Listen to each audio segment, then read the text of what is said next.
Hey, everybody, welcome to the Jimmy Dore Show. I'm here with the Miserable Liberal and Ron Placone. I'm miserable. Howdy, howdy. So, finally, the New York Times is telling us why we're really in Afghanistan. Why do you think we're really in Afghanistan? We got rid of the Al-Qaeda in like 5 seconds, and we're still there 16 years later. 16 years we've been occupying another country. 16 years. So, let's just go right into it. Here's what the New York Times, there's their headline. It says that Trump finds reason for the U.S. to remain in Afghanistan. Minerals. So we've actually reported this before. So now Trump's president, now he's rediscovering minerals. Because they discovered minerals in Afghanistan. They're the rare earth kind. We talked about it. Some people have said, well, it's all in this article. Let's go into it. Afghanistan's vast mineral wealth, which his advisors and Afghan officials have told him could be profitably extracted by Western companies. So that's why Trump now wants to stay in Afghanistan, because Afghanistan's vast mineral wealth, which his advisors and Afghan officials have told him, could be profitably extracted by Western companies. Boy, it's so different. So literally, what Smedley Butler said in 1935, that war is a racket. War is a racket. The same shit. We're occupying your country. Can we steal your natural resources? Yeah. Oh, you mean like always? Mr. Trump, who is deeply skeptical about sending more American troops to Afghanistan, has suggested that this could be one justification for the United States to stay engaged in the country, so we could take their natural resources. And by the way, it's not going to come benefit Americans. It's going to benefit Western corporations. If we do take their rare earth minerals and we let Western companies exploit them or extract them or whatever, you ain't going to see a penny of it, just so you know. Okay. Last week, as the White House fell into an increasingly fractious debate over the Afghanistan policy, 3 of Mr. Trump's senior aides met with a chemical executive, Michael N. Silver, to discuss the potential for extracting rare earth minerals. Mr. Silver's firm, American Elements, specializes in these minerals, which are used in a range of high-tech products. In 2010, American officials estimated that Afghanistan had untapped mineral deposits worth nearly $1 trillion. An estimate that was widely disputed at the time and has certainly fallen since, given the eroding price of commodities. But the $1 trillion figure is circulating again inside the White House, according to officials who said it caught the attention of Mr. Trump. In 2006, the George W. Bush administration conducted aerial surveys of Afghanistan to map its mineral resources. You mean the guy whose ethics lawyer is the person we turn to now for all of our ethical questions? That administration? Yes. I didn't know they did anything wrong. Huh. Crazy. Under President Barack Obama, the Pentagon set up a task force to try to build a mining industry in Afghanistan. I thought, what are we in Afghanistan for? What are we doing? I think we're trying to get tenure. 4 more years. I thought it was spreading democracy, gentlemen. I thought we were spreading democracy in the Middle East. That's what we're doing. A challenge that was stymied by rampant corruption as well as security problems and the lack of roads, bridges, or railroads. So it's tough to build a mining industry because they lacked roads, bridges, railroads, plus there was corruption as well as security problems. But they tried. It would be dangerous to use the potential for resource exploit. Listen to this. This is awesome. It would be dangerous to use the potential for resource exploitation as a selling point for military engagement, said Laurel Miller, a senior analyst at RAND who served until last month as the State Department's special representative for Afghanistan and Pakistan. Yes, it would be dangerous to use the potential for resource exploitation as a selling point. What's your line of work? Oh, I'm in sales. What do you sell? I'm in sales too. I sell watches. What do you sell? I sell wars in the Middle East. I sell a war in the It's a racket. It's pretty profitable. I sell wars for the exploitation of natural resources. The barriers to entry are really quite considerable, and that kind of argument could fuel suspicion about America's real intention. Let's just read this together. All right. So this woman who's a spokesperson, senior analyst at RAND, who served until last month. So this isn't this person, Laura Miller, senior analyst for RAND, who until last month was the State Department special representative for Afghanistan and Pakistan, says this: it would be dangerous to use the potential for resource exploitation as a selling point for military engagement.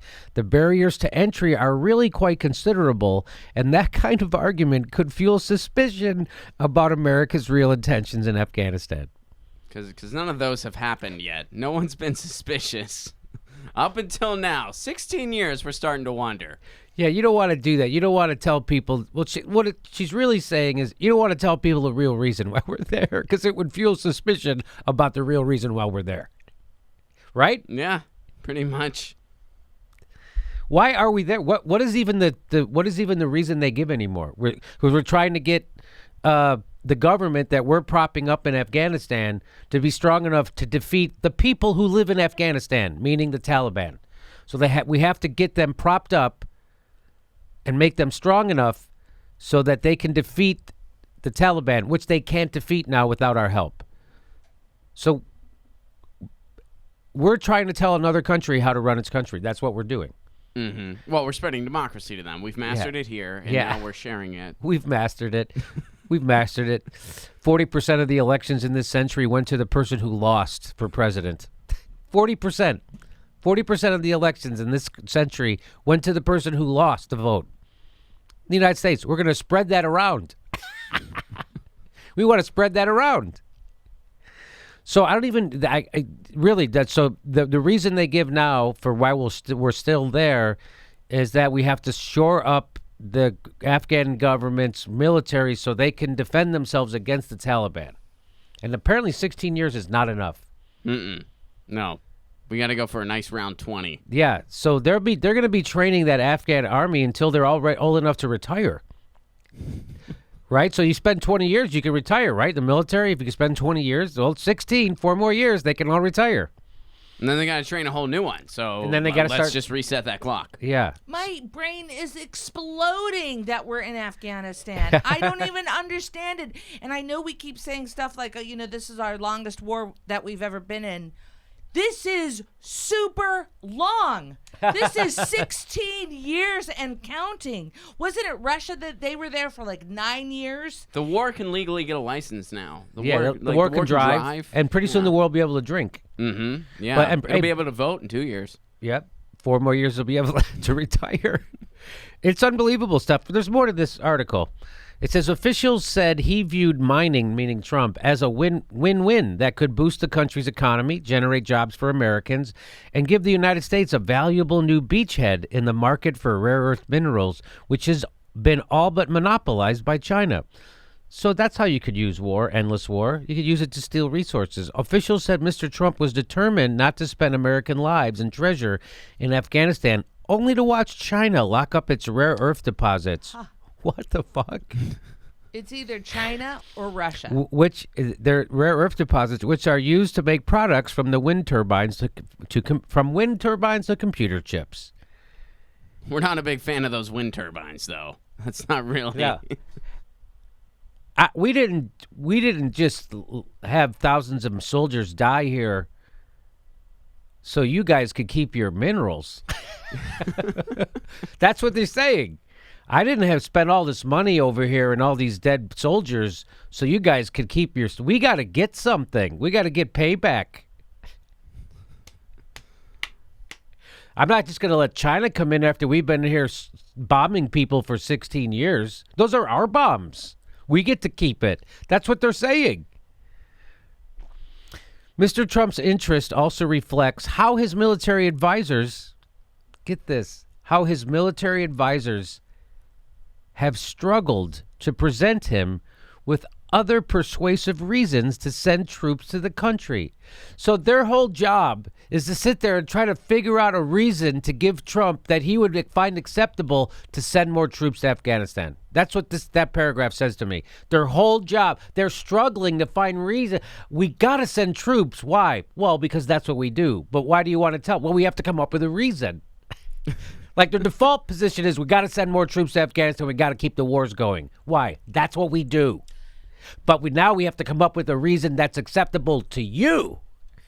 That's what they're saying. They don't need their own reason. They just like it. They're the military advisors. Finally, we found more cool shit in the ground. Yes. Okay, so as I'm looking at this statement, all I keep thinking to myself is, where are the peace advisors? Right. They have struggled to present him with other persuasive reasons to send troops to the country where the United States has been at war since 2001. Speaking to employees of the CIA, the president said the United States had erred in withdrawing troops from Iraq without holding on to its oil. Now, that shocks a lot of people to hear Trump say that because we normally never say that out loud. So the United States might have lost the war in Iraq, but BP, Shell, and Exxon did reap the oil. So I don't even know what Trump's thinking. We did get the oil. BP, Shell, and Exxon have the oil. They're reaping the profits. So after years of sanctions on Iraq, those oil companies rushed in. Oh, great. We're invading for freedom and safety. Maybe we could also get the oil. They got the oil. And as Trump said, the old expression, to the victor belong the spoils, Mr. Trump declared. You remember. First of all, everyone hates that Trump talks like that, but he's just saying outwardly what everyone knows is happening. And they were like shocked by it. Oh, you can't say we got to take their oil. That's what we did. It was a success, the Iraq war. We got the oil into the Western companies. So, when next time a Army recruiter knocks on your door and wants to talk to your 17-year-old kid, tell him this. Show him this video. Tell him, what? What are we doing over there? Nothing. You know what? We're just ruining people's lives, dropping bombs for profit for oil companies and the military-industrial complex. It's a nice symbiotic relationship. And now it's literally in the Washington Post. I mean, it's literally in the New York Times. Look at that. I'm sure they couldn't stop talking about it on MSNBC.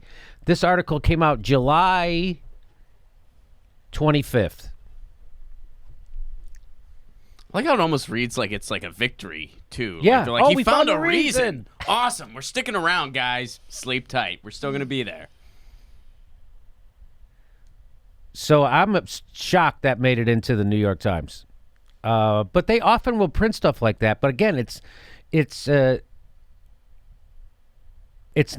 what it's focused on. It's not what it's not their overarching theme. Their overarching theme is Russia hacked our election. We need to start World War III. That's their overarching theme. And that we're fighting the bad guys in the Middle East. That's why we're there. So at least they let you know. At least they're letting you know that this is what's going on. But it's still reported in a funny way. Like, the Barack Obama administration, they tried this. They don't go, hey, what are we there for? What is going on? But this is a good job by James Risen and Mark Landler. It's a good job. Okay, so now you know the rest of the story. Why we're still in Afghanistan. Wouldn't it be awesome if Trump got us out of Afghanistan and Syria? Wouldn't that be great? If he keeps speaking recklessly and a bunch of people are finally like, wait, what the fuck? That's what's going on? Trump just says out loud what we've been doing in secret. Yeah. That's just gross. That's just gross of Trump to do that.